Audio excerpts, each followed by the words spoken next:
Ils ont payé les frais de leurs mauvaises pratiques. Des dizaines de magistrats civils et ceux du ministère public ont été révoqués par le chef de l'État. Une décision qui vient renforcer le vœu d'extirper les faux magistrats de la profession en République démocratique du Congo. Coup de balai au sein de la magistrature. Dans une série d'ordonnances rendues publiques dimanche sur les ondes de la radio-télévision nationale congolaise, le chef de l'État a révoqué des dizaines de magistrats civils du siège et des magistrats civils du ministère public.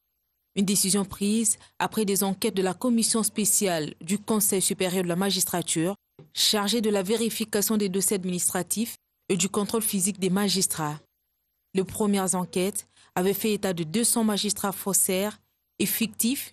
Le ministre de la Justice, déjà dans son rapport final, publié le 20 mars, l'avait qualifié d'un mal profond et intolérable dans la magistrature congolaise et qu'il fallait extirper les faux du corps.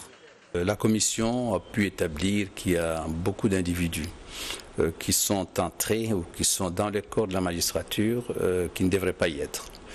Et nous allons prendre toutes les dispositions nécessaires pour qu'ils puissent quitter le corps. Ils sont très nombreux. Ce qui me fait le plus grand plaisir, c'est de voir que on va pouvoir extirper du corps ceux qui ne devraient pas y être pour n'y maintenir que des vrais magistrats.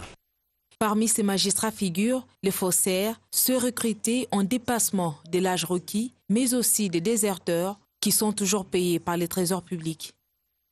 Cette série d'ordonnances du président de la République est la matérialisation d'une des recommandations de la 5e session extraordinaire de la commission spéciale du Conseil de la magistrature